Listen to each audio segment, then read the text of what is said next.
Mr. Wade here. I'm out here in Camas, Washington. Drove about an hour to come out here to bring this video to you guys. It's about a murderer named Warren Lee Forrest. Now, me and Mrs. Crime had did a video on him before, and we're out here back to revisit another grave that we done a video on, unfortunate story of this female, and we're going to connect him to the story of what happened to her. Stay tuned, a lot more coming from Tombstone Whispers. Bah!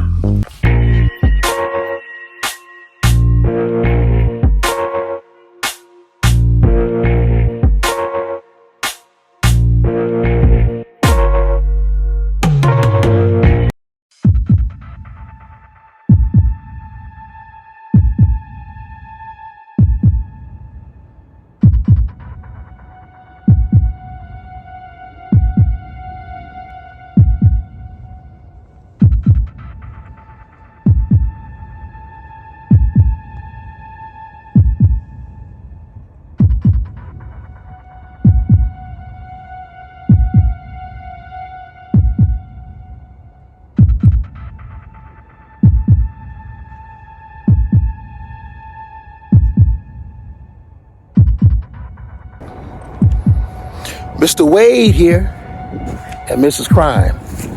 She's at home right now, still fighting that sickness she has, a bad cold. I have a cold myself, but Mr. Wade decided to come out here and bring it to you.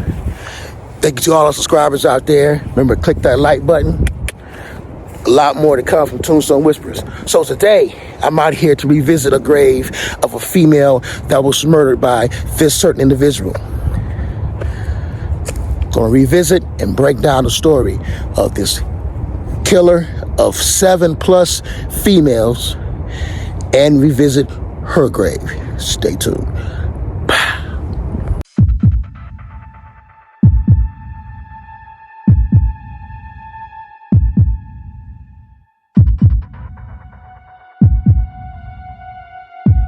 Sentenced to life in prison today for the murder of a Portland teenager. Fox 12's Connor McCarthy has a look at the case and reaction from the victim's family, who finally has some closure tonight. So let's break it down, the story, unfortunate story of Mrs. Carol Valenzuela.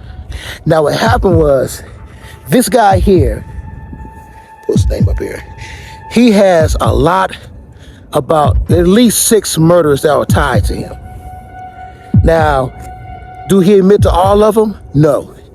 He don't even admit to this one right here. But unfortunately, she was found not even so many feet from the body of Miss Morrison, which is another female victim that he once murdered. Now, this guy here, he was the type of guy that he was actually an average kid when he was born. Nothing wrong. He ran track. He became the captain of the track team. He ended up graduating with honors, and he ended up going to military and ended up marrying a female. And he ended up getting some kind of job, a career move that was pretty good, but he ended up getting bored with it and just straight quit. Now, this guy here, he ended up in the early 70s doing the murders of picking up young females. He drives a light blue van. That's how he was caught. Now, this guy here would ride around, catch females in the truck. That's how he catches them. He promised them a ride to wherever they got to go, or maybe some help. Now, what he did was strange is that he would actually get the females, right? Take them away in his light blue minivan and ride away, strangle them, and then he'll go off into a forest. And he would take them and he would tie them up and shoot them with a dart gun multiple times in their body upon him having sex with them, raping them, and everything else. 2 victims that he actually got away. The first victim he abducted actually got away. He thought she was murdered and dead, threw her body off at Lacamas Lake location, and bystander walkers that walked by actually seen her body laying there. So she crawled out, asked for help, and that's how he got caught in his string of murders. Now, He was known to take a dart gun, and he had blood fingerprints on the dart gun that matched his, and also it matched the blood type that was on the body of Miss Morrison, whom was so many feet away from the body of the victim, unfortunate victim we're going to visit here today. But this guy went to Walla prison over here in Washington State, of course. Investigators believe his first victim was 16-year-old Jamie Grissom. She disappeared on her way home from Fort Vancouver High School in 1971. Her body has never been found.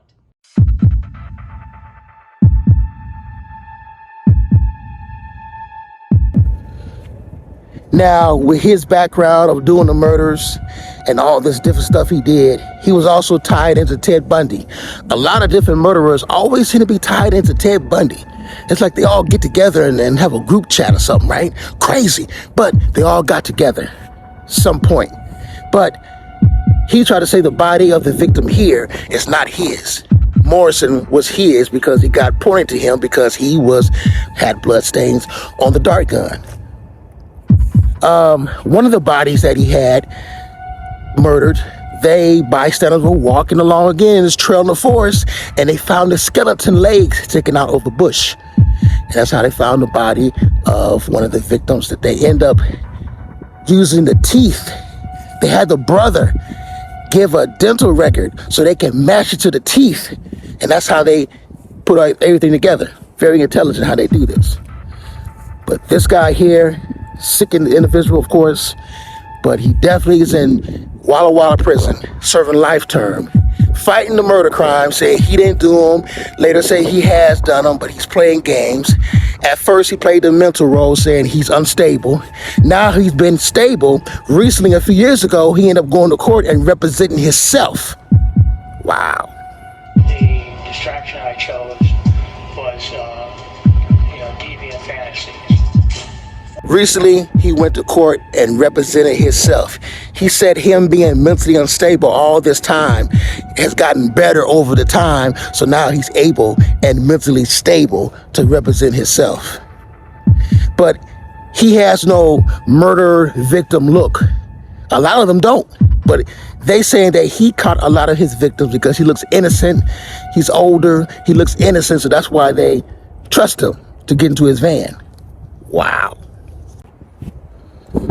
So basically, this man just rides around and just plotting plans on how he's going to get his victims.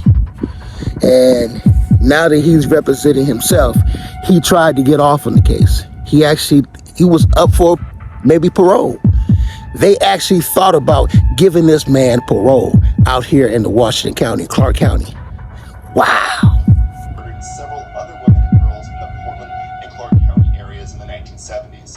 Family members of Martha Morrison and other women whose cases have never been solved took a small sigh of relief. Now, the grave we're going to visit, her name is Carol Valenzuela.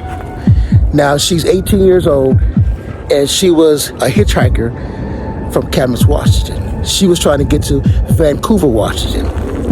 This light blue van pulled up. The guy, looking so innocent, decided to give her a ride. A couple days go by, not a word, not a sight. Her husband notified the police. They came to the house. He just took a whole bunch of aspirin pills, so he was kind of out of it. So they arrested him, thinking he might be guilty of the murder, because they found the body, of course. And he went to jail for a little bit and was later released. But she was a mother of two. She worked at the Camas Mill Factory out here in Camas, Washington. And she quit before that, unemployed. But she was picked up by him in the van, hitchhiking from Camas to Washington. She was no streetwalker. She was no prostitute. She was a mother of two. And that's the last I've seen of her alive. So we're going to visit her grave right now. Stay tuned.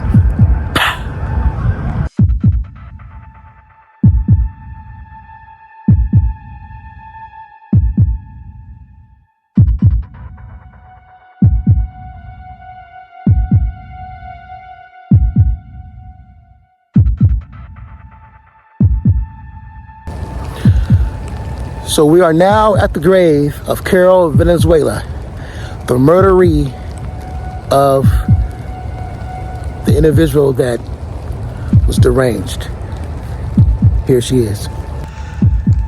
This is the grave of Carol Platt Valenzuela, 1955 to 1974, 18 years old, the daughter of Bill and Barbara Platt. She was murdered at the age of 18 in Vancouver, Washington. Carol Platt Valenzuela.